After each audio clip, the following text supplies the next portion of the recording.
Raheen, thank you so much for helping me with my project. Welcome. It was my pleasure. Can you tell me a little bit about yourself? Yes, sure. So, hello everybody. My name is Fatima, and believe it or not, I am 12 years old. I am a stand-up comedian, a writer, an entrepreneur, a teacher, and also a theater actress. And so we were talking about a bit about NASA and how the moon stuff is. And so I like sci-fi kids shows. I like those, and I'm pretty much interested in the moon and everything. I don't like studying all that stuff, but I like watching movies about the moon. So yeah, I'm very interested. I actually wanted to go and live on the moon when I was 18. So that was something, instead of the teenagers that want to take road trips, I would rather go and live on the moon for a year. That's what I wanted when I was in the third grade. But then, of course, I outgrew this dream because I thought that, yeah, it's kind of expensive living there. Pretty expensive.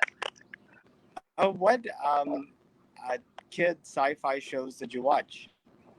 Okay, so I watched a lot of them, which I don't even remember for some reason. But like my all-time favorites is Greenhouse Academy. It's basically all about how people started going into the moon and then actually started working on the magnetic force, like the seismology or something. Yeah, they started working with earthquakes and everything, so it's quite interesting. Yeah. I didn't quite catch the name. Could you say it again? Yeah, it's Greenhouse Academy.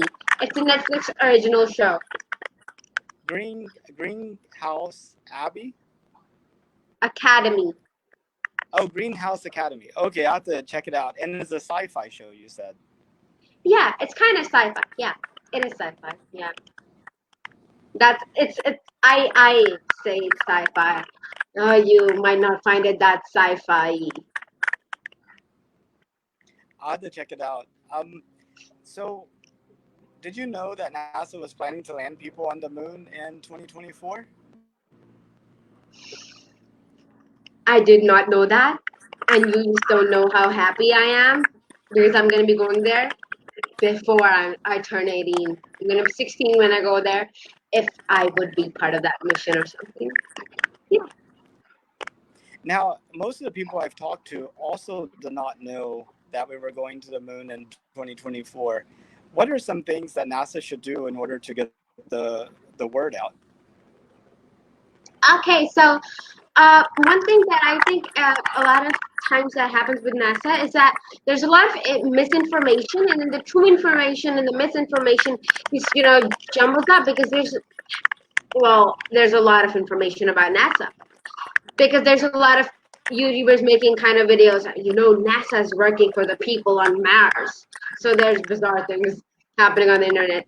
So I think really is to contact influencers and having a lot of people who are interested in moons and who are astronauts or they're working in the aerospace or the space stuff.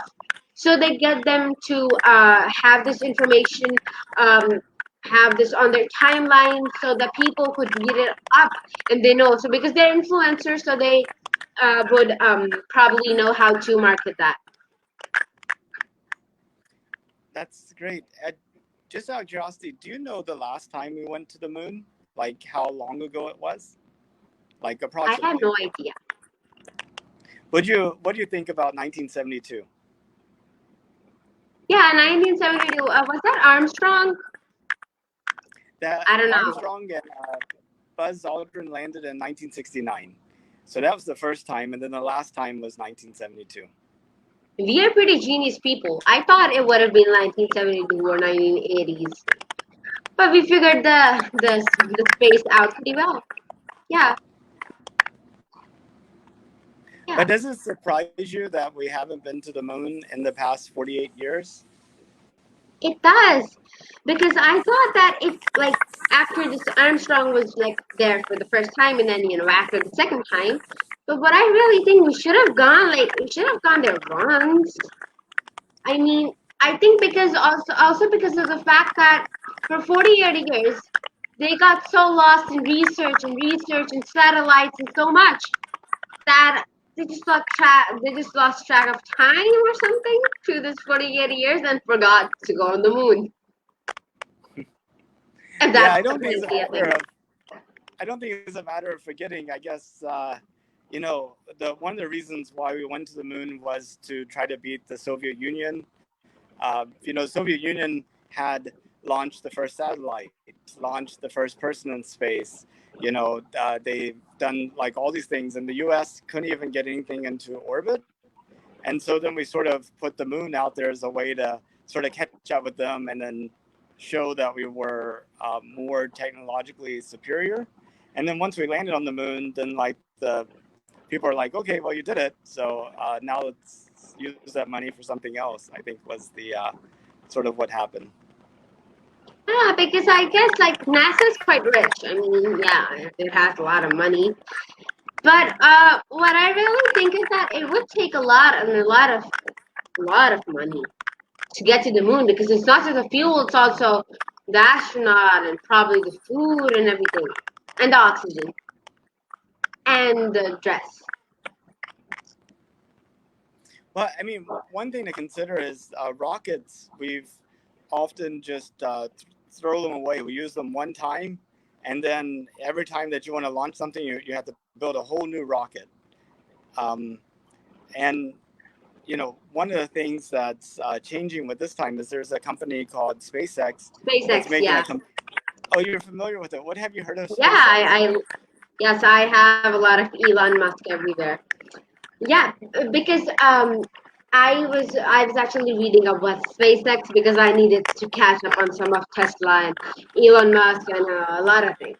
So I was to catch up. I was reading about with SpaceX because when there's rockets, they're just launched and then there's okay. So the rocket is a big thing. It's not just thrown away, but it's not used again like for the same purpose. And what SpaceX does is that it can be used over and over again. So it reduces the cost to be, sent to the moon. And what I really think is the SpaceX was like saying, like use the rocket, go to the space. It's been 48 years. But yeah, I think if it's SpaceX here, and it's not gonna take much money because it's reusable. So I think we should actually now finally go to the moon. Trust me, it's taking me along. Any astronaut is going to the moon. Yeah, actually, SpaceX is planning to send a group of artists around the moon. There's this in 2023. Okay, I want to be part of that. Now, who gets his field trip on the moon? Nobody, right? Not yet. I think at some point, it'd be a common thing for kids to take a field trip to the moon. Yeah, but when I think of a field trip and then I think of the moon, then I'm like that's about 50 years away from that. Then the people have more money. So, what do you think about space exploration? Is it? I mean, what kind of benefits do you see it having for humanity? So, like I say, for traveling, it just gives you a lot of exposure, but because I believe there's no life on moon. So I really think so that when you're like to the moon and when you're going there, you are representing your world. If I go to India, I'm representing Pakistan. But if I go to the moon, I'm representing like all the countries. So I have a huge responsibility. And again, because I know that as a kid, when I saw a lot of things of rockets being launched and everything, and I was fascinated by it. Even there was a time where I wanted to be an astronaut, but then I was like, I don't know, I don't want to be an astronaut. I don't know if they have good food there or not. So I had a lot of things. The interest changes, but I think it really has an influence on the people of the world and the people of your country, especially, and the people of your town. So forward than your family, your kids, or whatever. So I really think that it's important for us to go there and research more on that. But we should actually put down the research that we're doing here and go there and do that instead. We not put an office there, but go there, visit. There might have things changed. We never know. Satellites don't show everything. Now, you were talking about eventually building a house on the moon. What do you imagine your house being like? Okay, so it's a very funny story. First, I was quite young. I thought that nobody thought of buying the moon or something. So I was like, you know what? I would get like probably be a spy in the NASA. I'd go there.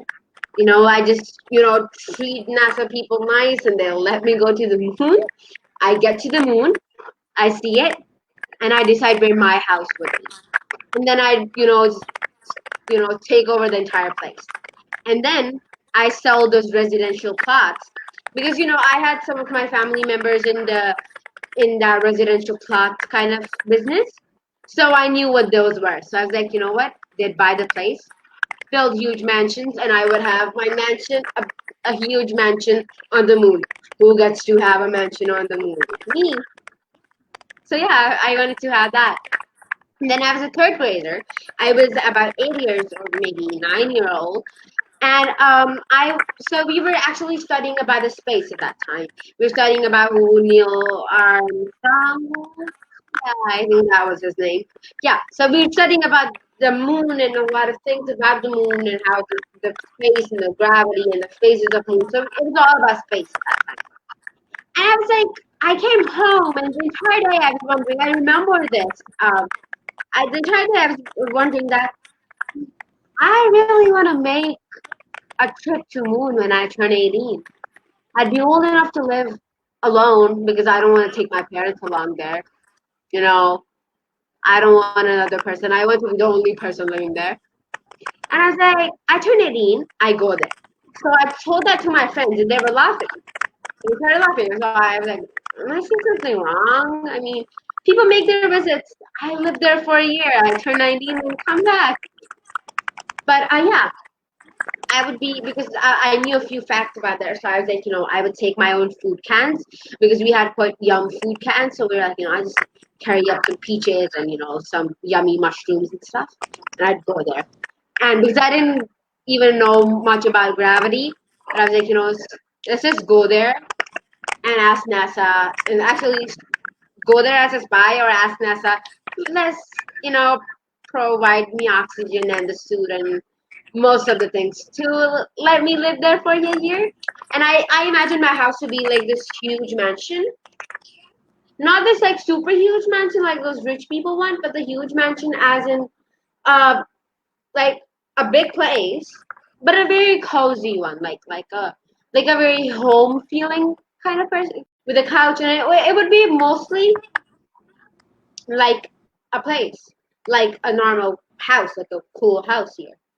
But with a twist, because the funny thing is that, like, from my house, I could see the moon from my window. But from there, I could see the earth. Since that's cool, right? That's my mom and dad.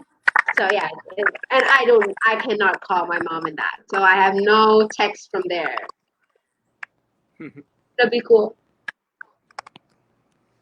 Do you have any plans to pursue a career in space exploration, or what do you plan? Do you have any thoughts on what I your would career be might love be? to be part of space exploration because I really think that actually if I wouldn't really pursue a career there, but I'd be love to be part of one or two projects because I've been hearing that NASA actually gets some smart kids and does some like conferences or some stuff. But yeah, if they'd agree to take me along, then cool, I'd be part of that. But yeah, I'm not pretty much sure about my career because I really don't like studying a lot of that stuff, especially the phases of the moon. They're quite annoying sometimes. But when it comes to fact, and it always depends on the way that it's being taught. So yeah, maybe I end up doing that. Maybe the next time you talk to me, I call to you from the moon. Imagine that. That would be awesome. Now, some people have some reservations about us exploring space and going to the moon. There's two basic, well, maybe three basic reservations that people have. One is we have a lot of problems here on Earth. You know, global climate change, people starving, unequal development, these types of things. Um, how can we justify exploring space when we have these types of problems here on Earth? Yeah. Uh, See, if we just focus on these problems, they might be solved. But we need to do our research as well. And research is for like the curious people. Because yes, we do want more people solving the problems. But yes, I think research is important because of the fact that if we are like researching about planets and everything, we might actually find a way to just finish global warming, like building another ozone layer or something. We might actually find that, and this could actually like potentially change global warming. And we might actually for hunger and starvation because of a lot of people living in the earth, like overpopulation. We actually could get a chance to move some to the moon, some to another place. Yeah. And another reservation people have is, this thought of maybe messing up the moon or messing up Mars and these other places. I have heard one person say, we've messed up the Earth. Why do we want to mess up the moon too? And what would you say to that? See, the thing is that we were sent to the earth, of course. And if we were sent to the earth, and we have advanced so much that we know that there's not just the earth, there's also other places. And I just read this news in the morning. Are there actually creatures on Mars? I just had this notification. There are creatures on Mars. And there's a gross picture of Mars and a antelope kind of looking uh creature that was touching the satellite. Yeah, so I had this notification in the morning, my time. I don't know, are there actually creatures there? Yeah, I guess, is there any concern about us going to the moon and causing some type of damage or harm? I mean, what are your thoughts there? Yeah, damage or harm. See, the thing is that yes, we human beings have caused damage to the earth, but if we don't go there, then we will not discover. And see, our purpose is to discover more about, we need to discover more about this. And if we start discovering more about the moon, we would not mess it up because we're discovering we might actually mess some things up. Yeah, because it's kind of human nature. No, it's kind of part of the research we're doing. So yeah, but I really think if we start, even if we mess up some stuff, it's worth it because we have research and we might actually find more aliens there. We might make interesting discoveries there, which would actually help us being human beings and would actually solve some problems that we're having. If even if it's our problems with the environment, we might actually find some ways to clean it or to just take out our garbage and put it on the moon or something. That And could be done. that's true. We might discover something. I mean, you know, electromagnetism was discovered by astronomers, and without knowing about electromagnetism, we wouldn't have wireless communications, and having a call like this would be nearly impossible. Um, but okay, so like the third reservation that there might be is that right now you have the United States, China, Russia, Europe, India, uh, and Japan, and a few other countries that are able to launch things in places in the space. If these countries go out and sort of lay claim to the moon, to Mars, and what have you, then what kind of steps need to be taken to sort of preserve some places in the rest of the solar system for countries that will develop this capability later, like Pakistan, like maybe Egypt or Chile or Brazil or something like this. What kind of concern is there in terms of making sure that um, we still leave room for other countries who have yet to develop this capability? Yeah, Pakistan being one of them. I still remember when India launched its first satellite or something, and like India became part of those countries. So, of course, Pakistani population was also like, what's gonna happen? How are we gonna get there? Eventually, every country and the entire world, like all our United Nations, we're actually gonna turn we're going to turn those countries who would have satellites out there, who would have those NASA departments and stuff. But I think NASA is the one who's going to be in charge at like who's going to be in charge. Like NASA is playing like the mom here. Like they'll be like, "Hey, clean up your rooms and stay in your rooms," right? So I think NASA is going to be the one who's going to be saying, like how much to have the place on your moon. But these countries are hoping from the big countries like Japan or India, which are developed enough and have launched their satellites.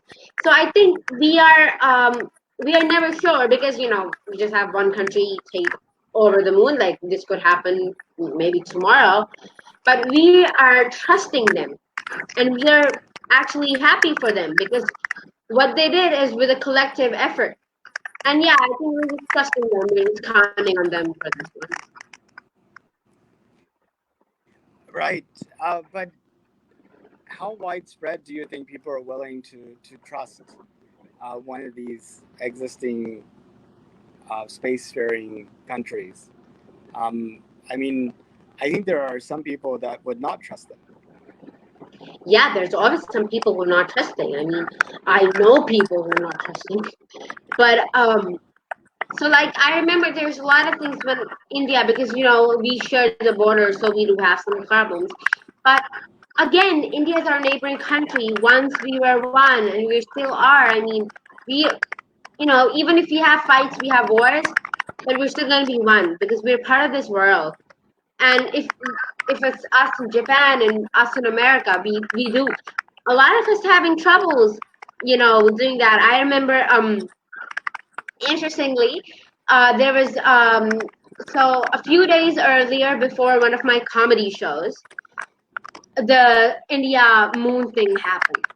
So all of comedians had jokes on India being on up there for the satellite and everything, because of course for Pakistan it was like we're still not there, we're still not there. But I being an individual, I was really appreciating India for doing that because they're part of the world and we're part of the same world, so we are part of the same team, right? So we're counting on this one, and yeah, a lot of us do. So a lot of us have trusting issues, but on this one, because most of the people have to trust. I mean, they don't have another way. They can't just you know fly all the way to moon or something. They can't just do that and say, oh, all this is ours. They cannot do that. So I think they have no choice either than to trust the other countries. But I really believe that it's all going to be because we are making all collective efforts. Because even if I'm not going to moon, I'm staying here and watching the TV or whatever. I still have that thing, it's like somebody from the world, from my world, the same world I was born into, is going to the moon and is discovering more things and would help humanity and is exploring more. So he's representing us. It's like the representative goes out of one country to another for a political conference. So the countries are all like, oh my God, this is our man, right? So we should be like, oh my God, this is our man going to the moon. And I guess you talked about putting a house on the moon. So I think I probably know the answer to this other question. But if it was safe and affordable, would you personally have an interest in going into space? Okay, so if it's affordable, I would love to go into space. Yeah, if it's affordable, because even as a kid, I had this. Okay, how much? Okay, do I have to do part-time jobs and earn some money to go to the moon? But I cannot earn with part-time jobs. Even if I spend all my life for going to moon. So yeah, if it's affordable, then probably yes. Because if I could contribute to the research which is done about the moon and about the space, so yeah, I would love to go there, and I'd love to be part of any sort of mission. NASA, please, kind of take me along to the field trip.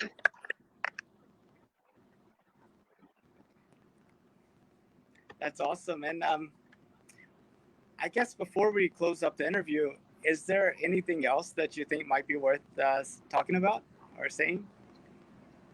I really think that I would say there's a lot of information on the internet, and a lot of it is misinformation. So to all the people out there, even at times I would say, I am part of NASA. Somebody believes it or not, everybody wants to say that, even if they want to believe sometimes in this information. But I think as all united human beings, we would say, I would love to say that please do not spread out misinformation, especially when it comes to NASA and the space, because it's something that somebody might be looking forward to or something. So try not to because it's the world and it's the space. So we just not would play jokes there. So yes, please don't just forward it up. No, I receive a lot of WhatsApp messages and stuff that are just forward anything. They don't even read it. So I think stop forwarding and everything misinformation. And yeah, so yeah, one day you might actually see me on your TV screen launching it up. I hope so. I hope Yeah. so. There was a person from Iran. I mean, she was born in Iran, but she grew up in Texas. Um, Anusha Ansari, and she actually went up to the International Space Station as a private tourist for a week. Can I be a tourist there? I love to be one. I definitely. I'm not sure how much it costed her. I think it was something like 30 or $40 million, but definitely would Yeah. take a while to save up for it, but not impossible either, right? It's just very difficult. It's just very difficult. Yeah, what if I become friends with Elon Musk or something? We never know. Never know. Well, Raheen, thank you so much for your time. I really appreciate our conversation. Thank you so much for having me here. It was wonderful. Thank Thank you you. so much.